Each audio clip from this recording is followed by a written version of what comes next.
musicien et grand chantre de l'Éternel, il est issu d'une famille de 5 enfants. Il a décidé de se consacrer entièrement au service de Dieu par la louange. Ex-membre de l'un des meilleurs groupes musicaux d'Afrique, Shekinah, Charles Alao est celui que je reçois dans le cadre de votre émission préférée Ivoire TV Show. Bonjour Charles. Bonjour Sarah. Comment tu vas? Ça va bien par la grâce de Dieu. À 6 ans déjà, tu animais les réunions de différents groupes de l'église. Tu avais commencé ton ministère de chantre. Oui, bon, d'abord je tiens à saluer tous les téléspectateurs et les téléspectatrices de IvoireTV.net. Ici on dit les internautes. Ah, les internautes, bon. Voilà, les internautes d'IvoireTV.net. C'est un plaisir pour moi et c'est un privilège pour moi d'être sur votre chaîne de télévision. Alors j'ai commencé à 6 ans à jouer du tambour. C'est le premier instrument que mon père m'a octroyé lors de mon anniversaire. Et à 6 ans, j'ai commencé à taper dans du tambour. Et j'ai tout de suite, par la grâce de Dieu, pu exceller dans cela. Et ça m'a permis d'animer les différents groupes, les réunions des femmes, les groupes des jeunes, les groupes des enfants et tout ça. On venait me chercher pour aller jouer du tambour. J'ai commencé tôt, oui, parce que je veux dire, entre guillemets, je pourrais dire que franchement, je suis fait pour ça. Je suis fait pour la musique. J'ai toujours fait la musique.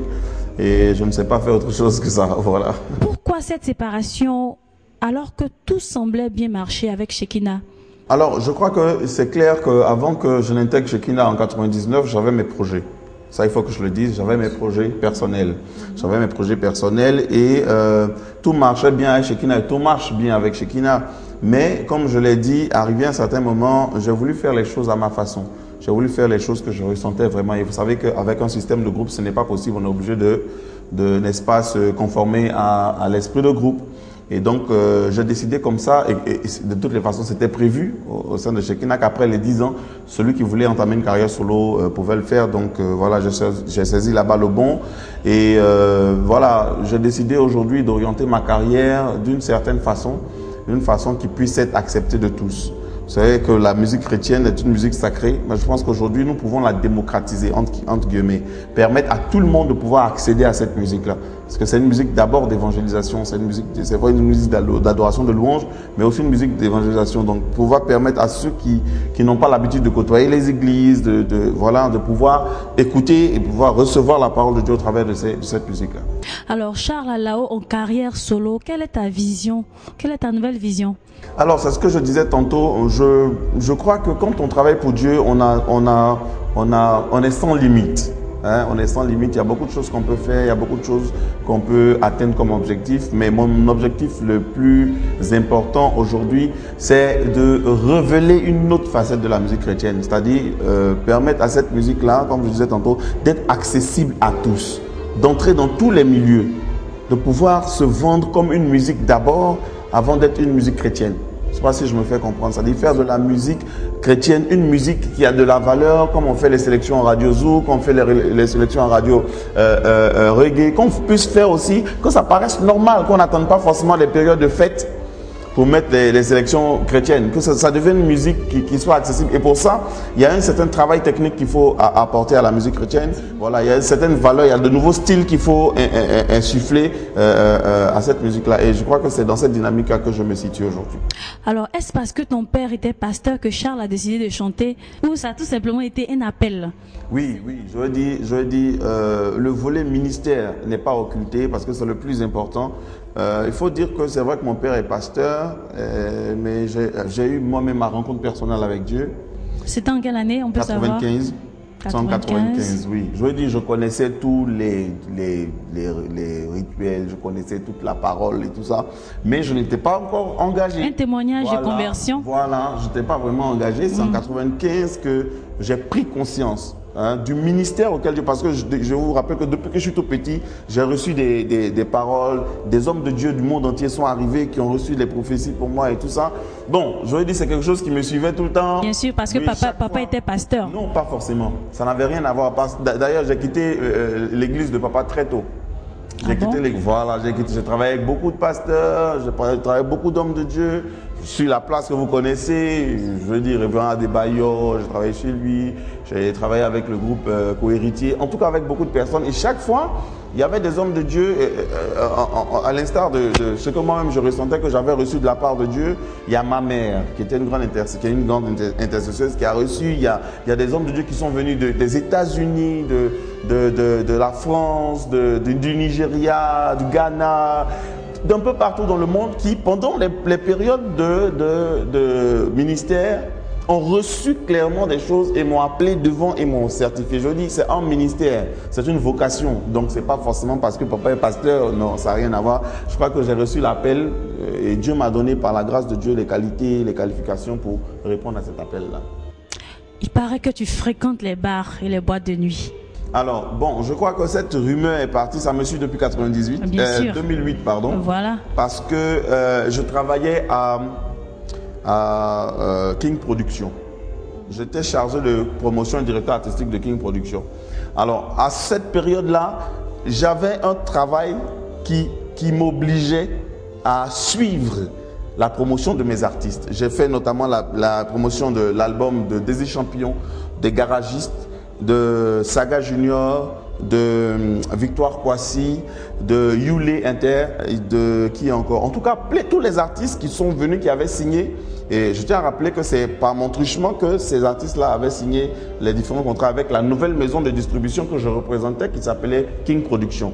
Et donc, j'étais obligé de faire le maximum, puisqu'on était en période de lancement des activités de la boîte, de faire le maximum pour que la majorité de personnes puissent entendre les artistes qui sortaient de chez eux. C'est pour ça que j'étais obligé. C'était dans le cadre du travail. Dans le cadre de mon travail. De ton travail. C'était dans le cadre de mon travail. Et ça n'a pas eu une influence sur ta vie chrétienne? Non, pas du tout. Je revenais chaque fois à mon ministère. Je me dis, ça n'a rien changé. Ça n'a rien changé parce que je savais, je partais pour faire quelque chose de bien précis. Je finissais mon travail, je rentrais chez moi. Ça m'a permis d'ailleurs de rencontrer beaucoup de personnes qui m'aident aujourd'hui et qui aident plusieurs personnes autour de moi dans le cadre de la promotion des albums, dans le cadre de la promotion de la musique chrétienne, dans les endroits autres que les églises et les paroisses. Vous comprenez ce que je veux dire? Et ça, c'est dans ma vision des choses. C'est dans ma vision des choses, ça rentre dans ma vision des choses. J'ai plein d'amis, gérants d'établissements et tout ça, que je connais, que je côtoie, avec qui on parle de étendre nos limites. Et je crois que c'est ça. Dieu dit, vous serez mes témoins à Jérusalem, dans toute la Judée, dans la Samarie et jusqu'aux extrémités de la terre. Ça veut dire qu'il n'y a pas d'endroit qui soit fermé à la gloire de Dieu, qui soit fermé à l'évangile de Dieu. Et s'il y a possibilité d'y accéder, il faut y aller. Charles Alao ira peut-être à la mosquée pour aller chanter là-bas. S'il s'agit de chanter Dieu, qu'on me permet de chanter Jésus à la mosquée, je vais chanter Jésus à la mosquée. Il dit, insiste, la parole dit, expresse la parole, insiste en toute occasion favorable ou non. Ça veut dire que Dieu est clair, Jésus est clair dans ce qu'il dit par le truchement de Paul. C'est Paul qui disait ça à Timothée. Insiste en toute occasion favorable ou non. Ça veut dire que s'il y a une occasion qui t'est donnée de parler de Jésus, d'annoncer Jésus, que ce soit par la chanson, que ce soit par la parole ou par tes actes, quelle que soit la façon dont tu peux apporter la parole, vas-y. Si un imam m'invite dans sa mosquée, qu'il m'autorise à chanter Jésus-Christ, le Fils de Dieu, mort, ressuscité, qui revient juger les vivants et les morts, il n'y a pas de problème, je vais chanter. Ce n'est pas en contradiction avec ma foi et ma profession de foi. Au contraire, c'est un espace nouveau qui va s'ouvrir à moi et je crois que l'Esprit de Dieu va faire un travail. Des personnes seront converties à Jésus-Christ. Et c'est ce à quoi Jésus nous appelle. Allez faire de toutes les nations des disciples, les baptisant au nom du Père, du Fils et du Saint-Esprit et enseignez-leur à observer tout ce qui est écrit dans la parole. C'est la vision et c'est la mission que Christ nous a donnée. Donc, je ne sais pas pourquoi je me gênerais à aller chanter là-bas. Mais dans les battements de mon cœur, tu entendras toujours. Oh, merci pour la vie, pour la vérité et pour le chemin. Oh, oh, alors entends mon cœur, Seigneur. Mon esprit qui te loue, entends le chant d'amour d'un enfant que tu as racheté, que tu as restauré par ton sang. Et je prendrai mes faibles mots Alors, on va parler de ton album. Quel est le titre de ton album? Ok, pour être franc, je ne peux pas déjà donner le titre. Mais pourquoi? Mais l'album est en préparation, justement parce qu'il est en préparation. Ah, et on est en train de voir beaucoup de choses pour définir justement le titre de l'album. Donc, bon, là maintenant, je ne peux pas vous dire. Il va sortir. Il sort quand? Très bientôt. Très bientôt. Oui. La date précise? Très bientôt. L'exclusivité, Ivoire TV Show? On ne peut pas la voir? Très bientôt. Ok. Alors, est-ce que Charles est un cœur à prendre? Non, pas du tout. Je suis marié, père de 2 enfants. D'accord. Amis internautes, c'est bien compris, Charles Alao est marié. Hein? Père de 2 enfants. Alors, est-ce qu'on peut avoir un a cappella? Un a cappella? Oui. Ok. Un a cappella. Ok. Allons-y. Je peux t'accompagner. Hein? Un a cappella, des chansons que vous connaissez ou bien? Oui, bon, je sais pas. Des chansons qu'on connaît. Bon, ton répertoire, Shekina, bon. Mes amis, je vous assure, j'ai parcouru l'univers, je cherchais un refuge, car je n'avais pas la paix. De marabout en féticheur, de religion en ordre mystique, mais je n'ai rien trouvé. On part au refrain.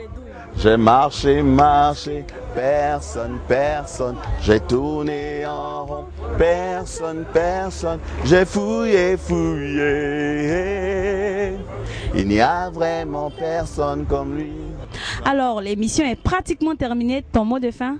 Alors, mon mot de fin, c'est vous qui aimez la musique chrétienne, vous qui aimez Charles Alao, priez pour nous, priez pour la musique chrétienne, achetez les CD stickés, continuez de nous soutenir parce que ce n'est pas facile, nous sommes des hommes.